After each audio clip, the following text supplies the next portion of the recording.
Hello friends. Shashi Agarwal channel के अंदर मैं doctor Shashi Agarwal welcome you all. आज का जो हमारा सब्जेक्ट है डेट इज द अकाउंट्स, जिसके अंदर हमारा जो टॉपिक चल रहा है debt is the final account, जिसके अंदर हम कर रहे हैं एडजस्टमेंट्स। और आज जो हम एडजस्टमेंट करेंगे डेट इज वेरी इंपॉर्टेंट, जिसको हम पार्ट्स के अंदर करेंगे। जैसे आज हम करेंगे कि अगर एडिशनल बैड डेट्स हमें एडजस्टमेंट में दिए हुए हैं तो उसको हम किस तरह से उसको एडजस्ट करते हैं। और अगर आपको मेरा ये एफर्ट सही लगता है तो डू लाइक माय वीडियो, इसको शेयर कीजिए और मेरे चैनल शशि अग्रवाल को सब्सक्राइब कीजिए। Before moving to the topic, this is my app Edusum app, जिसको आप गूगल प्ले स्टोर से बड़ी आसानी के साथ डाउनलोड कर सकते हो। ये जो ऐप है that is relevant for commerce, economics and management students. काफी सारा फ्री स्टडी मटेरियल और काफी सारा मॉक टेस्ट अवेलेबल है और काफी सारे स्ट्रक्चर कोर्सेज भी अवेलेबल हैं। तो सबसे पहले हम देखते हैं कि अगर हमें बैड डेट जो है एडजस्टमेंट में दिया हुआ है, ये अगेन मैं रिपीट कर रही हूँ कि जो चीज ट्रायल बैलेंस के अंदर दी है उसको हमने एक ही जगह पे लेना है, और जो चीज ट्रायल बैलेंस के बाहर दी हुई है उसको हमने दो जगह पे लेना है। और कई बार हमें एडजस्टमेंट के अंदर बताया होता है कि एडिशनल बैड डेट्स या फर्दर बैड डेट्स, समटाइम्स क्या होता है कि डेटर्स जो है वो पे नहीं कर पाते, मतलब कुछ अमाउंट रह जाता है जो कि बैड डेट्स हो जाता है, जो कि वो टोटली मतलब नहीं पे कर पाते, या जैसे 10,000 देना है तो उसमें से कुछ अमाउंट पे कर देंगे, बाकी जो है बैड डेट्स हो जाता है। Sometimes the debtors they are unable to pay the amount either partially or fully. Debtors वो पर्सन्स होते हैं जिनसे हमने पैसे लेने होते हैं, जिनको हमने क्रेडिट पे सेल किया होता है, और वो हमें पार्शली या फुली जो होता है वो अनेबल टू पे द अमाउंट होता है। जो वो अनेबल टू पे द अमाउंट होता है ड्यू टू इंसॉल्वेंस, तो वो बैड डेट्स होता है। The amount that is not receivable, जो अमाउंट हमें नहीं रिसीव हो रहा, वो लॉस होता है, जिसको हम बैड डेट कहते हैं। और अगर हमें एडिशनल जो है वो इंफॉर्मेशन दी गई है एडजस्टमेंट के अंदर, तो वहां पे हमने इस तरह इसकी एडजस्टमेंट एंट्री करनी है, bad debt account debited to debtors account. जो भी उस, जैसे मान लो हमने रमेश से पैसे लेते हैं तो bad debt account debited to Ramesh account, तो वहां पे हम लिख देंगे कि being the bad debt recorded. तो यहाँ पे हम बैड डेट को डेबिट करते हैं, डेबिट का पर्सनल अकाउंट को हम क्रेडिट करते हैं। और प्रॉफिट एंड लॉस, देखो यहाँ पे जैसे मैंने आपको बताया कि जो चीज हमें एडजस्टमेंट में दी होती है उसको हम दो जगह पे रिकॉर्ड करते हैं। तो बैड डेट जो है वो प्रॉफिट एंड लॉस का अमाउंट है, डेबिट साइड पे अपीयर करता है। और अगर हमें वहां पे bad debts already trial balance के अंदर दिए हुए हैं तो उसमें हमने न्यू बैड डेट्स ऐड कर देने हैं। और अगर हमें वहां पे कुछ नहीं दिया हुआ तो बैड डेट्स करके हमने प्रॉफिट एंड लॉस के अंदर इसको रिकॉर्ड कर देना है। बैलेंस शीट के अंदर एसेट साइड पे सन्नी डेटर के अंदर से जो न्यू बैड डेट्स है उसको हमने माइनस कर देना है, जो हमें एडजस्टमेंट में दिया हुआ है। जैसे अब हमें एक कोई मतलब एग्जांपल के साथ दिया हुआ है कि सन्नी डेटर ट्रायल बैलेंस के अंदर 15,000 है, एडजस्टमेंट के अंदर उन्होंने ने बताया कि 1,000 जो है एडिशनल बैड डेट्स हैं। तो यहाँ पे हम इसकी एंट्री करेंगे, bad debt account debited 1,000 to Sunny debtor account 1,000। Profit and loss के अंदर हमने क्या करना है कि जो डेबिट साइड पे हमें बैड डेट्स दिए हुए हैं, यहाँ पे हमें नहीं दिए हुए थे तो वहां पे हमने बैड डेट्स डाल दिया 1,000। बैलेंस शीट के अंदर हमने सन्नी डेटर जो कि 15,000 थे उसके अंदर से हमने यहाँ पे 1,000, जो एडजस्टमेंट में 1,000 दिए हुए थे वो हमने माइनस कर दिए। तो ये हमारे पास एक प्रॉब्लम है जिसको हम सॉल्व करेंगे, और इसके साथ ही क्या है कि बाकी जो हम एडजस्टमेंट कर चुके हैं उनकी भी रिवीजन हो जाएगी। कैश इन हैंड प्रॉब्लम है, following are the balances of Messrs Shikha and Garg company limited as on 31 March 2021।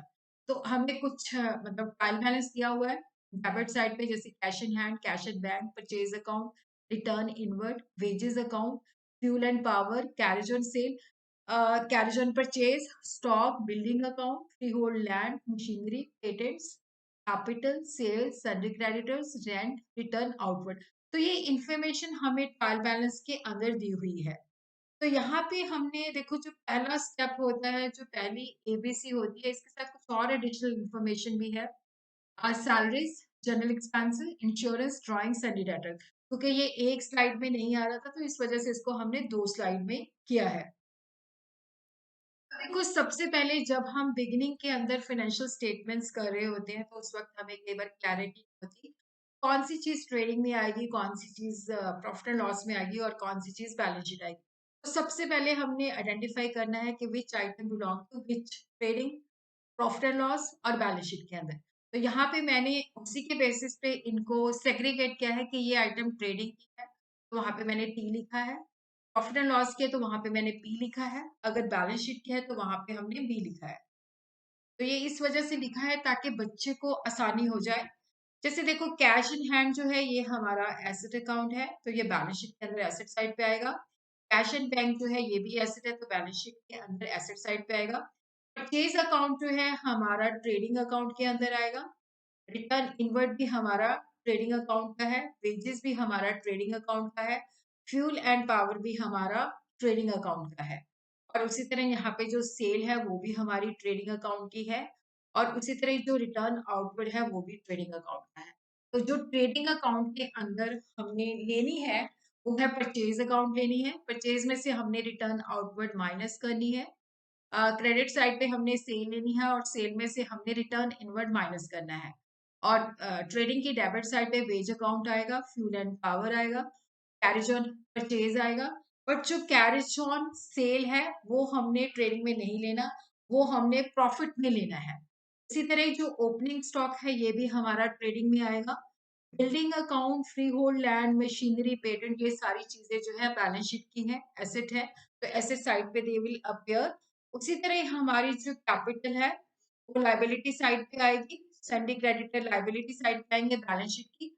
और जो हमारा रेंट है ये हमारी प्रॉफिट की है। गलती से यहाँ पे बी लिखा गया, इसको मैं ठीक कर देती हूँ। तो ये प्रॉफिट एंड लॉस के अंदर आएगा। तो प्रॉफिट एंड लॉस के अंदर हम देखते हैं कौन कौन सी चीजें आएंगी। कैरेज ऑन सेल आएगा, इसी तरह ही क्या कहते हैं रेंट आएगा क्रेडिट साइड पे। और उसी तरह दूसरी स्लाइड के ऊपर भी हमें कुछ इन्फॉर्मेशन दे रखी है, तो वो भी हम देख लेते हैं। जैसे सैलरीज है वो भी प्रॉफिट एंड लॉस की है। जनरल एक्सपेंस है वो भी प्रॉफिट एंड लॉस की है। इंश्योरेंस भी प्रॉफिट एंड लॉस का है।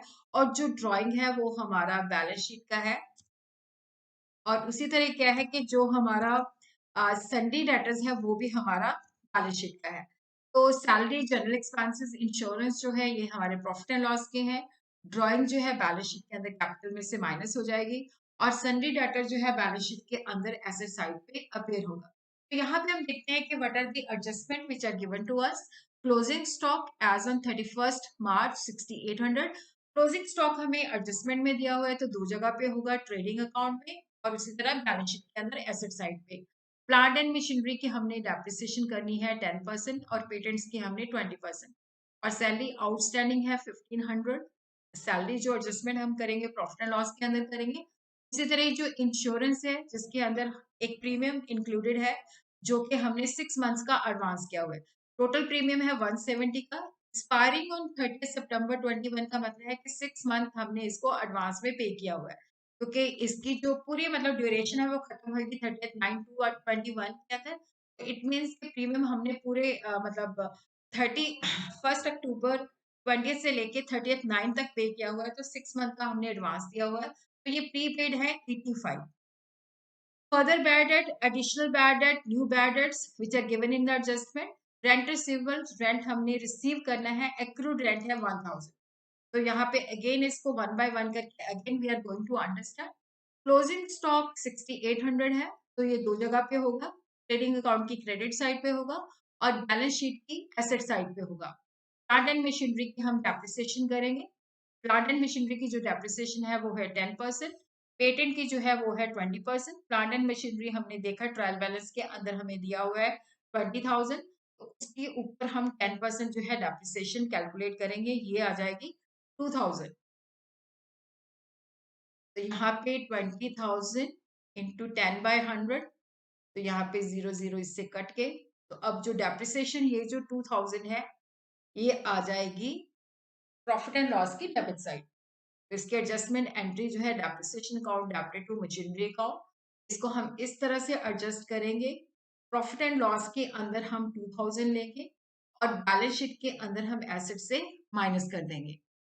और उसी तरह जो पेटेंट्स है वो है 7500, उसका हम 20% एप्रिसिएशन निकालेंगे। वो 1500 आ जाएगा। तो ये इसकी जो है एडजस्टमेंट एंट्री है। Depreciation account debited to patent account.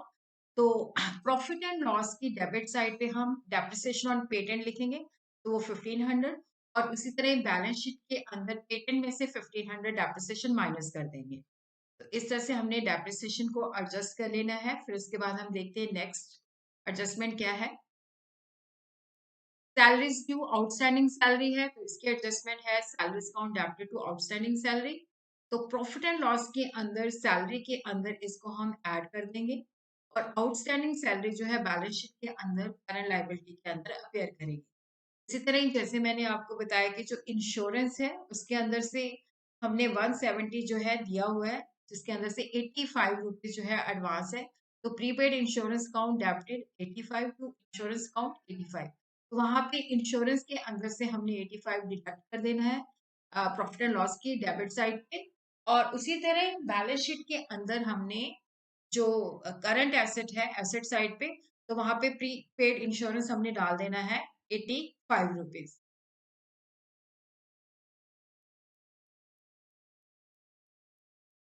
Further bad debts, तो हमने इसकी एंट्री करनी है bad debt account debited to 725 to sundry debtors 725। तो इस तरह से हमने इसको प्रॉफिट एंड लॉस के अंदर ये 725 जो है, अगर हमें कोई बैड डेट दिया हुआ है तो उसे ऐड कर देना है, नहीं तो प्रॉफिट एंड लॉस की डेबिट साइड पे ये 725 हमने एज बैड डेट शो कर देना है। उसी तरह बैलेंस शीट के अंदर हमने क्या करना है कि जो संडे डाटा दिए हुए हैं कि ये बैड डेट हो चुके हैं, तो वहां से 725 हमने माइनस कर देना है। उसी तरह नेक्स्ट जो हमारी एडजस्टमेंट थी रेंट रिसीवेबल रुपीज 1000। तो उसकी जो एडजस्टमेंट एंट्री है accrued rent account debited to rent account. तो एक्रूड रेंट जो है बैलेंस शीट के अंदर एसेट साइड पे अपेयर करेगा, और उसी तरह जो रेंट क्रेडिट साइड पे प्रॉफिट एंड लॉस के अंदर है उसमें ये जो हमने अर्न किया है बट अभी रिसीव नहीं किया, तो ये 1000 इसके अंदर ऐड कर देना है।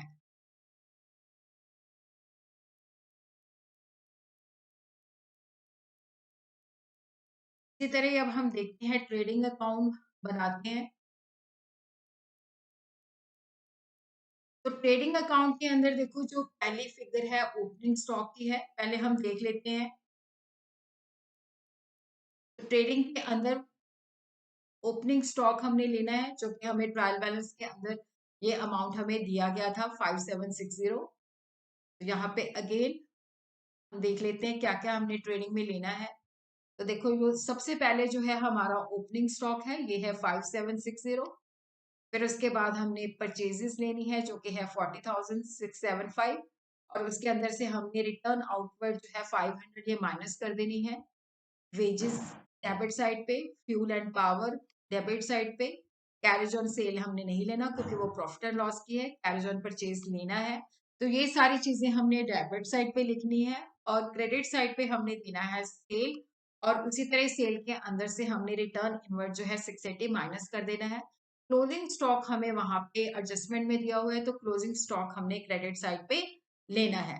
तो इस तरह से हमने ये सारी इंफॉर्मेशन जो है इसके अंदर ले लेनी है। और जो हमारे पास ट्रेडिंग अकाउंट हम बना रहे हैं वहां पे कोई एडजस्टमेंट नहीं है। तो जो चीजें हमें ट्रायल बैलेंस के अंदर दी हुई हैं उनको हमने, जैसे ये ओपनिंग स्टॉक है, परचेजेस है, परचेजेस के अंदर से रिटर्न आउटपुट माइनस कर देना है, वेजेस ले लिया हमने, फ्यूल एंड पावर ले लिया, कैरेज ऑन परचेज। ट्रेडिंग के अंदर आपने याद रखना है कि वही खर्चे हमने लेने हैं जो प्रोडक्शन एंड परचेज के साथ जुड़े हुए हैं, जो कि डायरेक्ट खर्चे हैं। और इधर हमने बाय सेल और इसी तरह ही रिटर्न इनवर्ट माइनस कर देना है, नेट से लेनी है। और क्लोजिंग स्टॉक एडजस्टमेंट में दिया हुआ है तो दो जगह पे होगा, ट्रेडिंग अकाउंट के अंदर हमने उसको ले लेना है क्रेडिट साइड पे। फिर उसके बाद हमने इसका टोटल कर लेना है। तो हमने देखा कि यहाँ पे डेबिट साइड का टोटल किया, ये आपने रफ नोट्स बनाने हैं वहां पे शो करने हैं। तो यहाँ पे जो है हमारा जो डेबिट साइड का टोटल आता है वो 61,185 आता है। क्रेडिट साइड का टोटल जो आता है 1,04,900 आता है। तो हमने जो भरा है उसके अंदर, जैसे 1,04,900 भरा है तो उसके अंदर से 61,185 हमने माइनस कर देना है। तो ये हमारा ग्रॉस प्रॉफिट आ जाता है जिसको हमने डेबिट साइड पे लिखना है। तो यहाँ पे हम डेबिट साइड पे लिख देंगे ग्रॉस प्रॉफिट 43,715। तो ये 43,715 आ जाता है। ये हमारा ग्रॉस प्रॉफिट है जो कि हमने net and profit and loss जो कि हमने प्रॉफिट एंड लॉस में ट्रांसफर कर देना है। जब हम शीट के ऊपर बनाते हैं तो trading and profit and loss account जो है एक ही उसमें बनाते हैं, बट ये कंप्यूटर के अंदर है तो पीपीटी के अंदर मैंने डिफरेंट स्लाइड्स के अंदर बनाया हुआ है। तो उसी तरह ही अब हमने यहाँ पे जो है प्रॉफिट एंड लॉस बनाना है, तो जो ग्रॉस प्रॉफिट था उसकी क्रेडिट साइड पे लिख दिया 43,715। तो उसी तरह ही देखो जो कैरेज ऑन सेल है अगेन हम देख लेते हैं वहां से। तो यहाँ पे अगेन हम देख लेते हैं कौन कौन सी फिगर जो है, बट इसके अंदर काफी सारी एडजस्टमेंट भी है। तो कैरेज ऑन सेल हमने प्रॉफिट एंड लॉस में लेना है, बिल्डिंग अकाउंट की डेप्रिसिएशन लेनी है, पेरेंट्स की डेप्रिसिएशन लेनी है, रेंट के अंदर भी हमारी एक एडजस्टमेंट, जैसे रेंट 9,000 है तो उसके अंदर जो एक्रूड रेंट है वो हमने ऐड करना है। उसी तरह जो सैलरी है उसके अंदर भी आउटस्टैंडिंग सैलरी हमने ऐड करनी है। जनरल एक्सपेंस के अंदर कुछ नहीं है एडजस्टमेंट, तो एज इट इज 3,000 लेना है। इंश्योरेंस के अंदर से प्रीपेड इंश्योरेंस हमने माइनस करनी है। ड्राइंग और सैलरी डाटा जो है बैलेंस शीट में है। तो इस तरह से हमने यहाँ पे आइडेंटिफाई करके उसको ले लेना है, और जो चीजें हमें एडजस्टमेंट के अंदर बताई हुई हैं उनको हमने कंसिडर करना है। तो यहाँ पे ग्रॉस प्रॉफिट मैंने क्रेडिट साइड पे लिख दिया 43,715। कैरेज ऑन सेल, देखो जितने भी खर्चे सेल के होते हैं, कमीशन ऑन सेल, तो एनीथिंग जैसे कैरेज आउटवर्ड, फ्रेट आउटवर्ड, वो सारा का सारा हमने प्रॉफिट एंड लॉस के अंदर लेना होता है। अगर कैरेज इनवर्ड है, फ्रेट इनवर्ड है, या कैरेज या फ्रेट लिखा हुआ वो हमने ट्रेडिंग में लेना होता है। तो यहाँ पे टू कैरेज ऑन सेल ये डेप्रिसिएशन कैलकुलेट किया था हमने 2,000 मशीनरी के ऊपर, जिसकी एडजस्टमेंट भी मैंने आपको दिखाई थी। पेटेंट्स के ऊपर भी हमने किया था, तो ये एडजस्टमेंट के अंदर है, वो ले लिया हमने। उसी तरह सैलरी के अंदर 15,000 हमें ट्रायल बैलेंस के अंदर दी हुई थी, और आउटस्टैंडिंग सैलरी हमने ऐड कर देनी है 1,500, तो टोटल ये हो जाएगी 16,500। बाकी हम अगली स्लाइड के अंदर देखते हैं।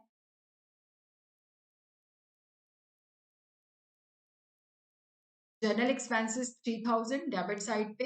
इंश्योरेंस के अंदर फिर प्रीपेड इंश्योरेंस था 85, 600 में से हमने 85 माइनस कर दिए, तो ये आ जाता है 515। उसी तरह बैड डेट हमें एडजस्टमेंट में दिया हुआ था, तो ये हमने कंसिडर कर लिया। इसी तरह रेंट हमें 9,000 का ट्रायल बैलेंस के अंदर दिया हुआ, तो एक्रूड रेंट हमें एडजस्टमेंट में दिया हुआ था, तो ये 1,000 हमने ऐड कर देना है, ये 10,000 है।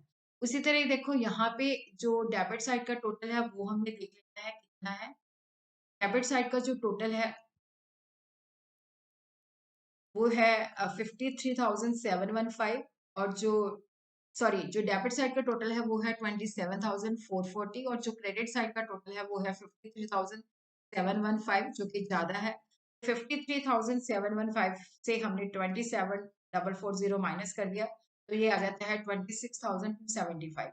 तो ये हमारा नेट प्रॉफिट है।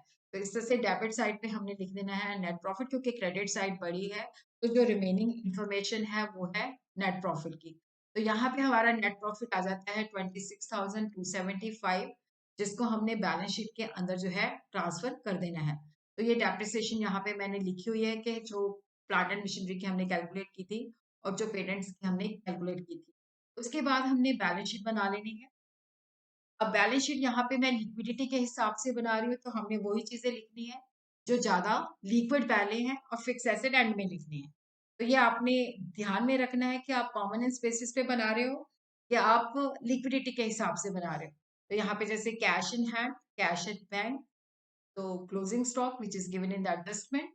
तो सन्ड्री डेटर के अंदर से जो हमें दिए हुए हैं उसके अंदर क्या कहते हैं, ट्रायल बैलेंस के अंदर ये 40,500 के दिए हुए हैं, और उसी तरह बैड डेट जो है इसके अंदर से 725 हमने माइनस कर देने हैं।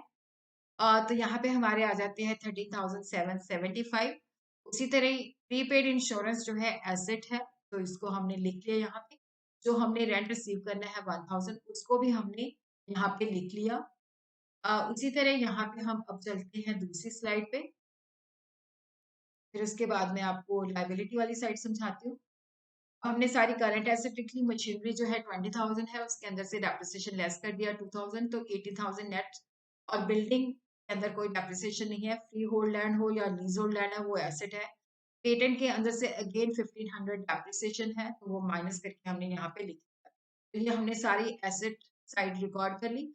अब हम जो है लायबिलिटी साइड पे देखते हैं आउटस्टैंडिंग सैलरी जो कि करंट लायबिलिटी है 1500 है जो कि एडजस्टमेंट में दी हुई है। सन्डे क्रेडिटर हमारे 60 जो है 300 है और उसी तरह क्या है कि यहाँ पे हमारी जो कैपिटल है वो है 62,000। इसके अंदर से देखो जो ग्रॉस नेट प्रॉफिट है वो हमने ऐड करना है, तो टोटल हमारा हो जाएगा 88,275 जिसके अंदर से हमने ड्राइंग माइनस कर दी, तो ये आ जाता है 83,030। उसी के बाद हम इसको एंड में यहाँ पे इसका टोटल कर लेते हैं। तो यहाँ पे हम देखते हैं कि जो टोटल हमारा है जो लाइबिलिटी साइड का टोटल है वो है 90,830 और जो टोटल एसेट साइड का टोटल है वो है 90,830। इस तरह से हमारा टोटल एसेट टोटल लाइबिलिटी के इक्वल है, तो इट मीन्स कि हमारी बैलेंस शीट जो है एक्यूरेटली बनी